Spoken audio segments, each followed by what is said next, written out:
ఇది చివరిగా మీరు వెళ్తున్నారు కాబట్టి పవన్ కళ్యాణ్ గురించి మీరు చెప్పండి. ఆంధ్రప్రదేశ్ రాజకీయాలు, పవన్ కళ్యాణ్ సినిమాలు ఉన్నాయి. ఆయన రాజకీయాల్లోకి వస్తే ఎలా ఉంటుందంటారు? అదే రాజకీయాల్లో ఉన్నాడుగా. అంటే ఇంకా అంటే ఇప్పుడు రాజకీయాల్లో ఉన్నారు కాబట్టి మీకేమనిపిస్తుంది? అంటే ఈ ఎలక్షన్లో రాబోతున్నాయండి, టీడీపీను జనసేన కలుస్తున్నాయండి. సార్ మనం మనం మనం ఏం కోరుకుంటామంటే ఆ వ్యక్తి ఈ వ్యక్తి అని కాకుండా మీరు ఒక మంచి అనాలిసిస్ ఇస్తాను, మీరు అర్థం చేసుకోండి. మొన్నటిదాకా తెలంగాణలో గవర్నమెంట్ ఉంది. అప్పుడు అన్నదమ్ములు ఇద్దరు ఆ గవర్నమెంట్ సపోర్ట్ చేశారు. అన్నదమ్ములు అంటే ఎవరు? పోనీ బామర్దులు అంటే అర్థమవుతుందా? పోనీ రాజాసింగ్ భాషలో బామర్దులా? ఉత్త బామర్దులు. రాజాసింగ్ బామర్ది అంటాడు వాళ్ళ ఇద్దరిని. ఇద్దరు అన్నదమ్ములు అంటే ఎవరున్నారు సార్ ఇక్కడ సిటీలో? ఓవైసీ బ్రదర్స్. ఓకే అండి. ఓకేనా? Okay okay. ఇప్పుడు వీళ్ళిద్దరూ మొన్నటిదాకా ఎవరు కొమ్ము కాశారు? కేసీఆర్ కండి. ఇప్పుడు ప్రొటెం స్పీకర్ ఎవరు?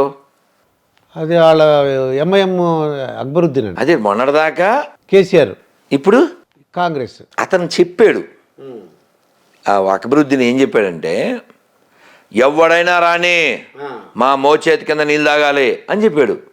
వాళ్ళకు ఉండేవి 7. అతనే సభలో చెప్పాడు తెలంగాణ అసెంబ్లీలో, మేము ఇక్కడ 50 లక్షల మంది ఉన్నాం, మాకు కేసీఆర్ 2200 కోట్లు ఇచ్చాడు అని చెప్పాడు. మసీద్ నుంచి రూపాయి తేలేరు, ఏ చవటైతే మనకేంటి సార్? చర్చి నుంచి రూపాయి తేలేరు, ఎవడైతే ఏంటి సార్?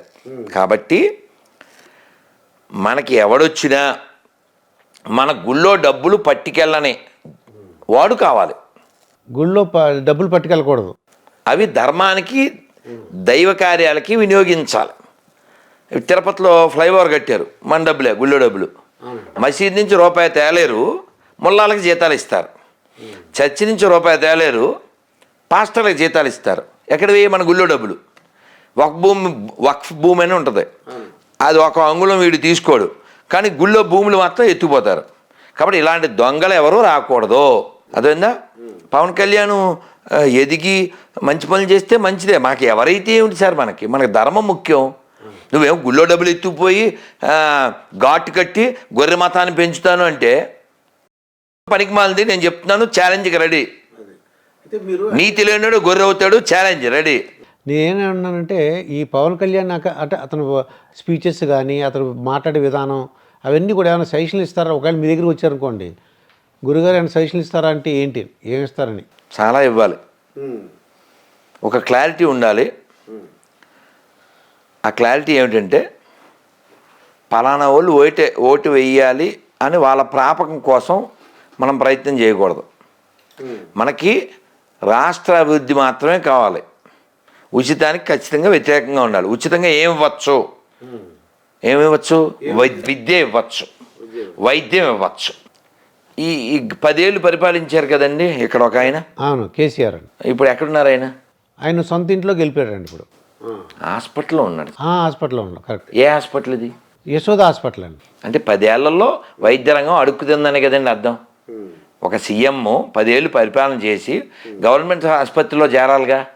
లేదండి, అప్పుడు యశోద హాస్పిటల్ స్పెషలిస్ట్. అది మీకు అర్థం కావట్లే. అంటే అంత డెవలప్ చేయలేదు. మరి ఇప్పుడు మీరు ఎలా, ఇది ఓ జోక్ చెప్తే మీకు బాగా అర్థం అవుద్ది. ఒరే, పక్క హోటల్కి వెళ్ళి మంచి టిఫిన్ పట్టుకురా అన్నాడు అనుకోండి హోటల్ ఓనర్. ఆడు హోటల్ ఓనర్ అయి ఉండి ఇంకా మీకు బాగా చెప్తాను. సినిమా పేర్లు అవి నాకు తెలియదు, కానీ సముద్రకని అని డైరెక్టర్ ఉన్నారండి, యాక్టర్ కూడా. యాక్టర్ కదా. ఏదో సినిమా వాళ్ళ అమ్మాయి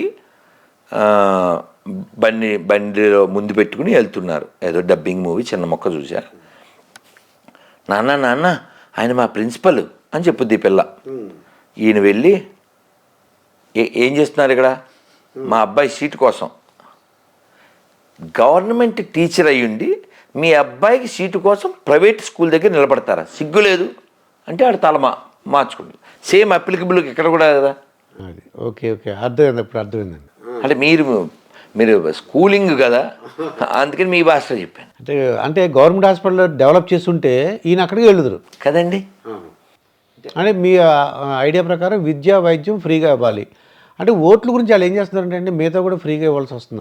కాదు సార్, ఇప్పుడు నువ్వు ఎవరిని తయారు చేస్తున్నావు అంటే ఒక లేజీ ఫెలోస్ని, అంటే ఉచితాలు ఇస్తే అంటే వాళ్ళు అదేదో దేశం ఉందండి సార్, టీ కొనాలంటే 10 లక్షలు, బండ కొనాలంటే 20 లక్షలు. ఏంటి నైజీరియా?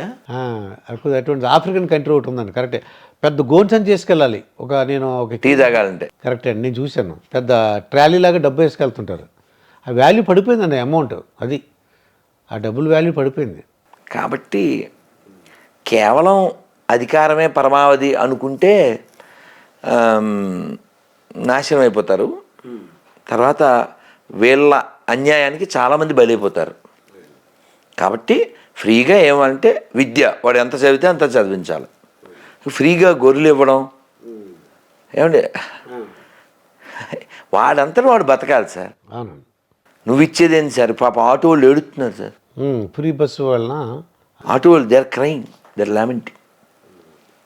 అందుకని ధర్మంగా జీవిద్దాం సార్. రాముడు పుట్టిన నేల సార్. పోనీ ఈ ఉచితాలు పాప అతను చెప్పాడు రేవంత్ రెడ్డి, మేమే మా ఇంటికెళ్ళి తెచ్చిస్తామనుకున్నావా అని చెప్పాడు ఆయన. అంటే నీ బ్లడ్డే నువ్వు తాగు, మేము ఇచ్చినట్టు బిల్డప్ ఇస్తాం. ఇప్పుడు ఎవరికి ఉండాలి బుద్ధి? ప్రజలకు ఉండాలండి, ప్రజలకు ఉండాలి. ప్రజల్లో మార్పు రావాలి. మేము ఉచితాలు మేము తీసుకోం, డబ్బులు తీసుకుని ఓటు వేయం.